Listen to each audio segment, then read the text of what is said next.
Salam sejahtera bagi kita semua. Terpuji nama Tuhan yang masih memperkenankan kita berjumpa hari terakhir minggu ini, Sabtu 6 Februari 2021. Saudara, mari kita bersyukur di dalam doa. Terima kasih ya Tuhan, hidup anugerah-Mu bagi kami sampai saat ini. Dan sejenak kami jeda untuk menikmati perjumpaan dengan Tuhan di dalam doa dan firman-Mu yang akan kami baca dan renungkan. Sambutlah kerinduan kami ya Tuhan.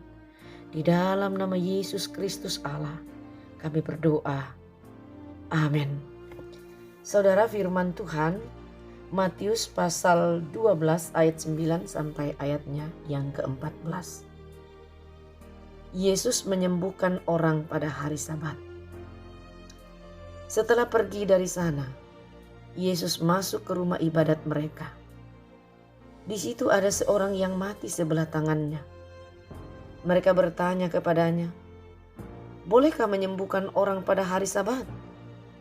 Maksud mereka ialah supaya dapat mempersalahkan dia.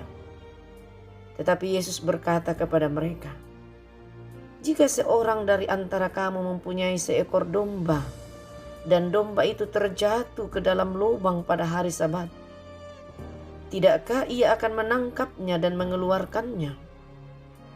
Bukankah manusia jauh lebih berharga daripada domba? Karena itu, boleh berbuat baik pada hari Sabat." Lalu kata Yesus kepada orang itu, "Ulurkanlah tanganmu." Dan ia mengulurkannya. Maka pulihlah tangannya itu dan menjadi sehat seperti tangannya yang lain. Lalu keluarlah orang-orang Farisi itu dan bersekongkol untuk membunuh dia. Demikian saudara, bahagian firman Tuhan yang diperkenankan bagi kita membaca, untuk kita renungkan dan pegang bagi kehidupan kita hari ini. Menyapa saya dan saudara dengan satu pokok perenungan, hati yang penuh belas kasih. Kita sepakat saudara, ketika kita berhadapan dengan satu realita di mana bertemu dengan orang yang dalam kesusahan, dalam penderitaan, tentu kita mengulurkan tangan kita untuk menolong dia. Itu baik dan mungkin itu cepat terjadi. Tetapi bersedia mengulurkan tangan untuk menolong orang yang susah, dan kita tahu bahwa di hadapan kita ada banyak tantangan, ada banyak yang menghalangi untuk tidak melakukan itu.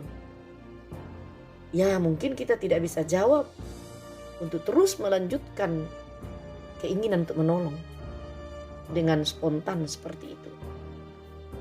Membutuhkan pemikiran lebih lanjut, membutuhkan waktu untuk merenung, yang pada akhirnya bisa mengendorkan kerinduan kita untuk menolong, karena ada banyak tantangan yang menghalangi.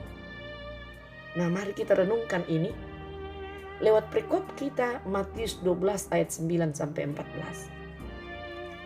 Yesus tetap menunjukkan kasih-Nya kepada orang yang membutuhkan, sekalipun ia mendapat tantangan dari orang-orang Farisi yang kelihatannya taat kepada hukum Taurat, tetapi sesungguhnya tidak memiliki kasih. Ketika Yesus menyembuhkan seorang yang mati sebelah tangannya pada hari Sabat, orang Farisi sangat marah dan bersekongkol untuk membunuh Yesus. Mereka yang mengatakan bahwa menyembuhkan pada hari Sabat merupakan pelanggaran, justru saudara tidak merasa bersalah untuk merencanakan kejahatan, yaitu pembunuhan. Betapa jahatnya hati para pemimpin agama saat itu. Mereka tidak lagi peduli mana benar, mana salah. Mereka hanya mau memikirkan hasrat hatinya, mau memenuhi seleranya, keinginannya, sekalipun itu merugikan orang lain. Hal ini sangat menunjuk pada egoisme manusia. Egoisme kelompok. Egoisme segelintir orang. Inilah yang sampai sekarang terjadi di tengah-tengah kehidupan masyarakat dan mungkin juga merasuk di tengah-tengah gereja. Keegoisan. Kita tidak peduli mana yang benar. Kita hanya mau dianggap kita yang paling benar. Alasan kita yang tepat. Yang lain itu salah dan tidak tepat. Mengapa seperti itu? Karena hati pikiran kita begitu besarnya keegoisan. Sehingga kita terkadang sesungguhnya terhalang untuk berbuat kasih kepada sesama kita, teristimewa mereka yang dalam kesusahan. Kita sulit untuk memberi pertolongan karena hal-hal itu tadi. Nah saudara, mari kita renungkan ini.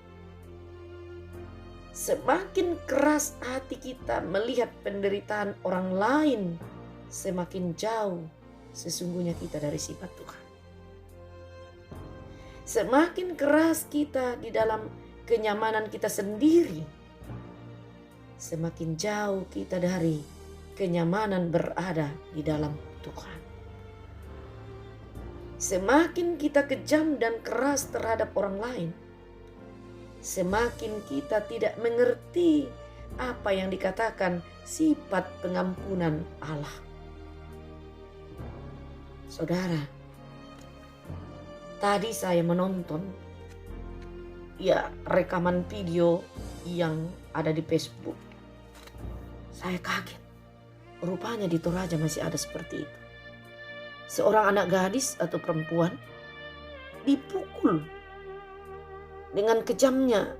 Tidak hanya satu orang, tetapi beberapa orang. Entah itu mereka sebagai keluarga, saudara, atau keluarga yang lain terhadap mungkin perempuan atau gadis ini melakukan kesalahan yang fatal. Tetapi dia dipukul di tengah jalan, saudara, di rantai paut. Lalu tidak ada rasa belas kasihan nampak dalam sikap itu. Selain memaki dan memukulnya dengan alat, ada yang menendangnya, ada yang meninjunya. Luar biasa. Terakhir datang seorang perempuan dewasa atau mungkin seorang ibu, mengambil alih suasana itu dan memeluk anak itu. Lalu keluarga atau teman, saya tidak tahu persis, yang telah melakukan kekejaman itu, kekerasan itu, aniaya itu, pergi sambil menggerutu seakan tidak ada rasa bersalah. Apa yang saya mau sampaikan? Terakhir ini kita mendengar di kampung halaman kita, akhir tahun sampai Februari ini, kasus bunuh diri sudah cukup banyak. Luar biasa, saudara. Penyebabnya kita tidak tahu. Macam-macam. Tetapi mungkin salah satu penyebab adalah seperti yang saya ungkapkan dalam rekaman yang disiarkan di Facebook itu. Kekejaman, tekanan, makian, artinya tidak memberi satu nilai yang baik sebagai manusia sesama kita. Sekalipun itu keluarga kita sendiri. Sejelek apapun mereka adalah buatan tangan Tuhan yang mulia. Ketika mereka melakukan dosa atau kesalahan, sebaiknya kita berusaha memperbaiki atau mengingatkan supaya mereka menyadari dan menyesal. Bertobat untuk tidak melakukannya. Bukan menyiksanya seenak perut, memakinya dengan kata-kata yang tidak wajar, seperti tidak ada rasa sebagai manusia. Apalagi kalau itu darah daging sendiri. Luar biasa, saudara. Mungkin hal-hal seperti inilah yang bisa membuat mereka yang melakukan sikap atau keputusan fatal itu sudah merasa tidak berarti dalam hidupnya. Sudah putus asa. Sehingga tidak ada lagi yang baik mereka ingat lalu mengakhiri hidupnya. Mungkin saja. Karena itu perlu perenungan, saudara. Di mana hati kita yang harus penuh dengan belas kasihan. Yesus, saudara, sebagai Tuhan dan Juru Selamat kita telah menunjukkan hati yang penuh belas kasihan kepada kita. Ia telah menyelamatkan kita, maka kita mestinya juga punya hati yang penuh dengan belas kasihan dan rela berkorban untuk menolong sesama kita, teristimewa mereka yang dalam kesusahan, dalam pergumulan, dalam penderitaan. Sehingga mereka menyadari bahwa aku tidak sendiri, ada sesamaku yang peduli. Berarti hidupku juga berarti, punya makna bagi orang lain. Mereka merasa berharga, punya nilai. Karena itu mereka akan berusaha bertahan untuk hidup. Bertahan atau memelihara hidup karunia Tuhan kepadanya dengan semangat menjalani kehidupan atau perjuangan ke depan. Itulah bahagian cinta kasih Kristus yang harus selalu ada pada kehidupan kita. Itulah misi kita, sebarkanlah kasih itu dengan kepekaan kita. Tetap memiliki rasa kasih, bukan egoisme yang kita pelihara dalam hidup ini. Biarlah Roh Kudus yang memberkati dalam hati kita, sehingga cinta kasih Kristus yang mau mati untuk kita terus berbicara dan hidup tumbuh bagi kehidupan kita, sehingga tidak ada sikap semena-mena pada diri kita, tetapi sebaliknya ada kepekaan yang tinggi, ada kasih sayang, kepedulian untuk selalu bersedia menolong sesama kita, teristimewa mereka yang dalam kesusahan, tekanan hidup. Terpujilah Tuhan. Amin. Terima kasih ya Tuhan, kami telah berhenti merenungkan firman-Mu. Berkenanlah sehingga tidak sia-sia firman ini. Berkatilah hidup kami hari ini, karya yang Kau perkenankan bagi kami, usaha kami, rencana-rencana kami, jadi di dalam tuntunan dan keputusan Tuhan yang pasti baik dan terjamin. Kami menyerahkan hidup keluarga kami, hidup para orang tua kami dalam keterbatasan mereka karena usia, dan juga seluruh umat-Mu. Tuhan selalu bersama-sama dengan mereka. Kami berdoa mereka yang bergumul karena sakit penyakit, sembuhkanlah Tuhan dalam segala kondisi dimanapun mereka. Kami juga berdoa untuk mereka yang dalam kesusahan hidup karena duka cita, hiburkan mereka Tuhan. Mereka mampu melewati duka cita itu dengan tetap berserah kepada-Mu. Kami berdoa mereka yang bersuka cita karena hari-hari khusus yang membawa kegembiraan tersendiri bagi mereka. Tuhan sempurnakanlah sukacitanya. Mereka yang berulang tahun, nama-Mu tidak dilupakan. Kami berdoa untuk pemerintah dan bangsa kami. Engkau selalu menyelenggara dalam kehidupan bersesama.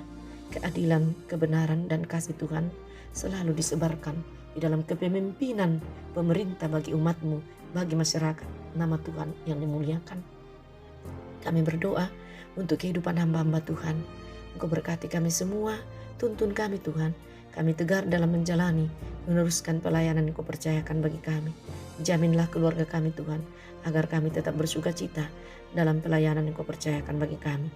Kami berdoa ya Tuhan, untuk seluruh rencana kami, harapan kami hari ini, kami bawa di dalam tangan kasih-Mu.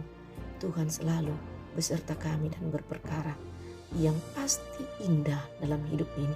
Ampuni dosa kami, dalam nama Tuhan Yesus kami mohon. Amin.